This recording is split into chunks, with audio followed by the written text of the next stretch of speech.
muitas vezes vai morar, ou se não mora, vai todos os dias, né? Ou leva para a própria casa, ou se muda para a casa desse idoso, dessa idosa, e passa assim a ter uma dedicação muito forte, muito constante, né? Isso aí a gente vê com bastante frequência acontecendo. E aí fica uma situação delicada, porque às vezes essa pessoa ela arca financeiramente com gastos, muitas vezes tem ajuda da família, outras vezes não tem, acaba assumindo essa responsabilidade para si, né, de uma forma muito intensa, provendo mesmo esse idoso, assumindo, dedicando tempo, passando finais de semana, ficando sábado, adquirindo, né, dívidas até para poder prover. E aí, quando essa pessoa falece e vai acontecer, abrir o inventário, aí surge todo um problema, porque essa pessoa que foi o cuidador, ela se sente injustiçada porque ela não tem um privilégio, ela não tem assim um reconhecimento monetário por aquilo que ela ofertou durante a vida, né, do seu pai, da sua mãe, e pode ter sido um cuidado que tenha durado ali 10, 15 anos. Essas questões são questões delicadas, que a gente precisa tratar com muito cuidado. E aí, quando surge o inventário, esses irmãos não entram em consenso, e seja lá o patrimônio que tiver ficado, fica muito difícil, às vezes, aquilo ali dar seguimento.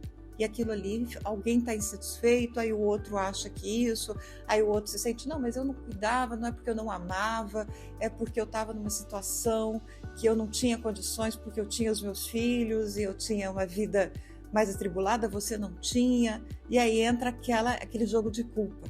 E aí isso daí entra num emaranhado muito difícil. E essa situação pode vir assim a trazer um conflito familiar muito severo e não resolver a questão do inventário. Existem algumas formas de você tentar contornar essas questões.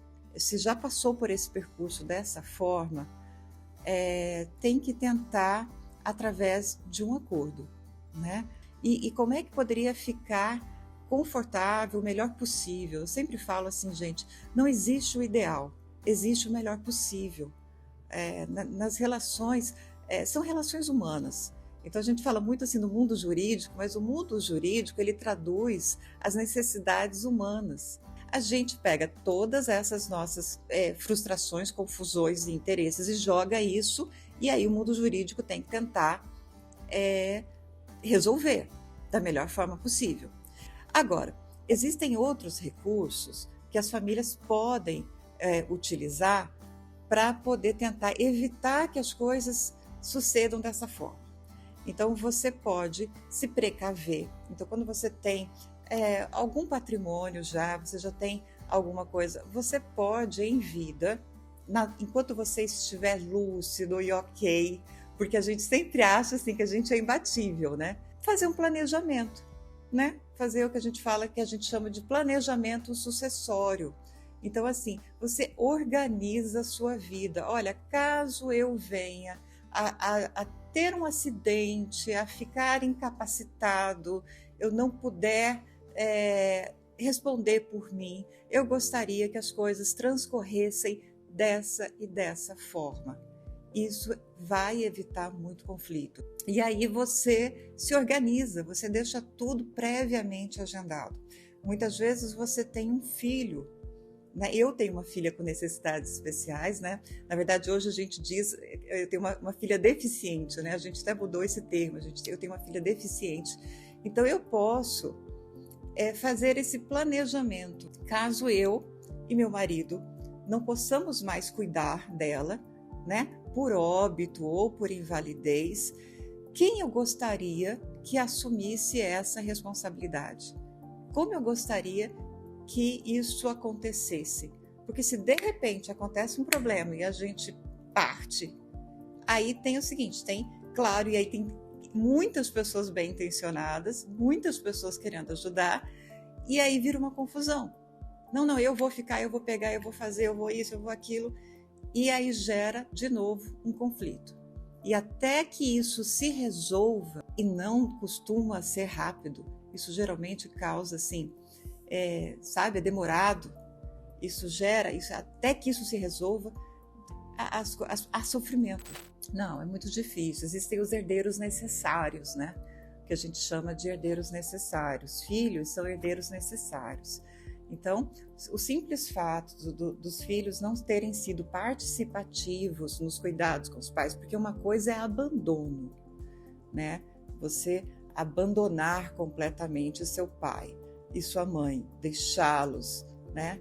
Isso é uma coisa. Outra coisa é você saber que o seu irmão está tomando conta, que ele está bem cuidado, que está tendo tudo. Então eu fico confortável nessa minha situação de deixa que o fulaninho está cuidando. E essa é uma prática muito comum. Eu me sinto assim confortável. Então somos em 4 irmãos, tem uma dinâmica familiar que está ali e geralmente tem alguém daqueles 4 que é mais, ou talvez até ele esteja mais disponível. Gente, veja bem, não é uma questão, a gente não trata de culpa, tá? Não é uma questão de ficar aqui aferindo, não, esse aqui é culpado, ele abandonou. A vida é complicada. Às vezes, tem uma situação que um dos filhos realmente tinha muita dificuldade para dar atenção para aquele pai. Às vezes ele tinha ali filhos para cuidar também, o trabalho de 10 horas por dia trabalhando para poder prover e sustentar a própria família, talvez ele não tivesse esse tempo mesmo para contribuir.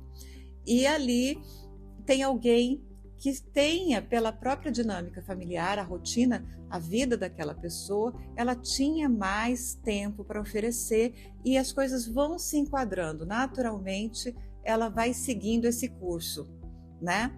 E tudo bem, até isso costuma ir mais ou menos bem enquanto aquela pessoa está viva. Depois que acontece o óbito, aí pode surgir esse conflito porque a pessoa se sente injustiçada. Ah, não, mas olha, quem ficou, né, com o nosso pai ou com a nossa mãe durante esses 10 ou 15 anos aqui fui eu. Então, logo essa casa deve ficar comigo, deve ficar para mim. Isso nunca tinha sido conversado antes. Isso nunca tinha sido, entendeu? Nunca ninguém falou sobre isso. Legalmente, isso vai acontecer assim? Não. Claro, no direito a gente pode buscar na justiça isso? Pode. Vai conseguir? Aí é outra coisa, né? Porque temos aí a legitimidade dos filhos, a garantia dos filhos nessa partilha. Então, essa é uma outra questão jurídica. Então, e aí entra naquela briga, porque muitos se acham assim, não, eu vou em juízo, vou conseguir. A mediação é o caminho mais rápido, mais prático, né? Mais facilitado. Eu acho que é uma forma assim, mais interessante de você resolver isso tudo.